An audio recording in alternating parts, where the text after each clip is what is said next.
Hi guys, I'm Miss H and I teach college. Today we're going to talk about a big issue facing us internet savvy people. Or maybe I should say you internet savvy people. Judging by how often I just retype the web page in my search bar instead of forgetting there's a back button. But I digress. How do we know if a source is good? Is that YouTube video true? I'm not going to tell you the answer, but I am going to help you have some tools to help you make that determination for yourself. First things first, let's talk about sources. Where does information come from? There are two different types of sources, primary and secondary.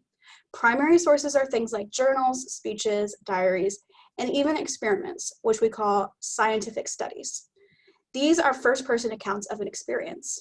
If I read a note in my cookbook that I hate this mac and cheese, I have created a primary source with my experiences with that food.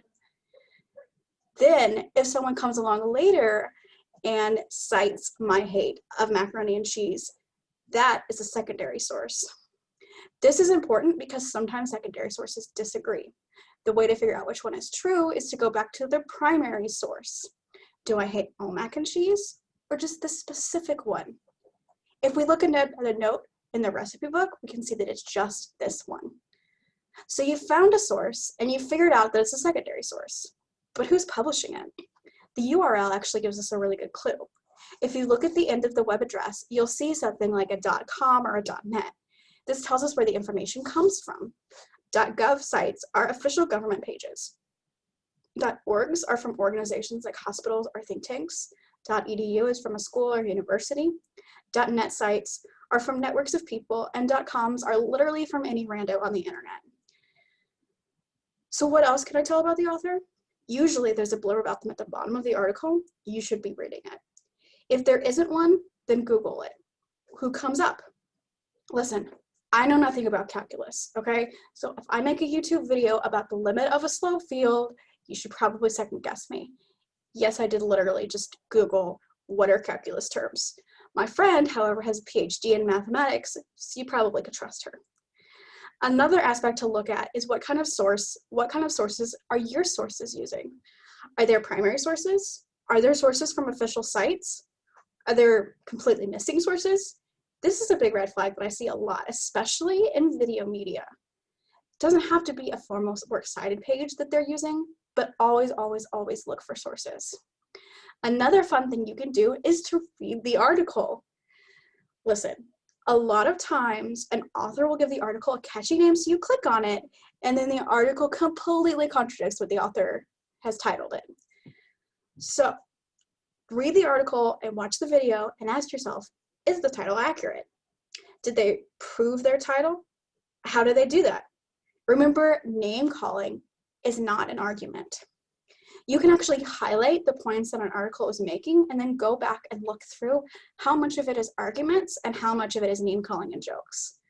I am kind of looking at myself a little bit here, but I did in fact highlight my script. So there we go. If you have questions about any point that an article is making, you can always look it up. That's where the sources come in. Can I go back and find the information in their sources? Do they have a primary source that I can look at? Listen, if I don't believe that penguins have 3 left feet and waddle like broken ducks, maybe I can find where they got that information from and judge whether or not I think that's a good source.